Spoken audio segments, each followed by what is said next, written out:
Sa pinakaloob ng kabundukan ng Japan, may isang mansyon na hindi binabanggit ng mga lokal. Isang bahay na umano'y kinalalagyan ng isang madilim na lihim, ang Himuro Mansion.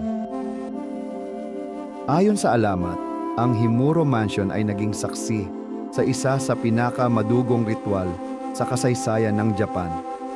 Isang sinaunang seremonya na tinatawag na The Strangling Ritual. Isang ritual na may layuning iselyo ang pinto sa pagitan ng ating mundo at ng mundo ng masasamang espiritu. Ngunit isang araw, ang ritual ay nabigo. Ang babaeng itinakda upang isakripisyo, ang tinatawag nilang Rope Shrine Maiden, ay natuklasan na may koneksyon pa rin sa kanyang pamilya.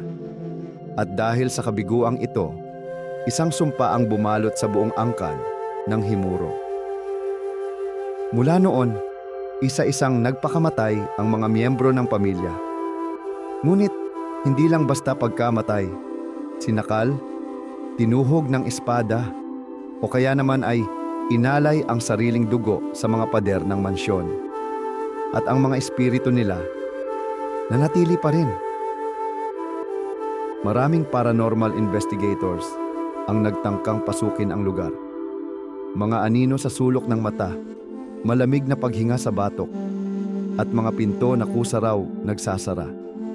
Ngunit ang pinakanakakatakot na ulat ay ang nakitang refleksyon ng isang babaeng may tali sa leeg, nakatitig sa kahit sino mang lalapit sa kanyang teritoryo. Ngunit narito ang tanong, totoo nga ba ang Himuro Mansion? May ilan ang naniniwala na ito ay isang katang-isip lamang na lalong pinasikat ng laro at pelikula.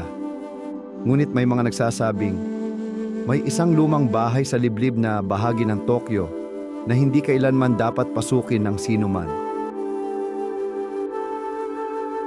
Ano sa tingin mo? Alamat lang ba ang Himuro Mansion o isa itong natatagong katotohanan?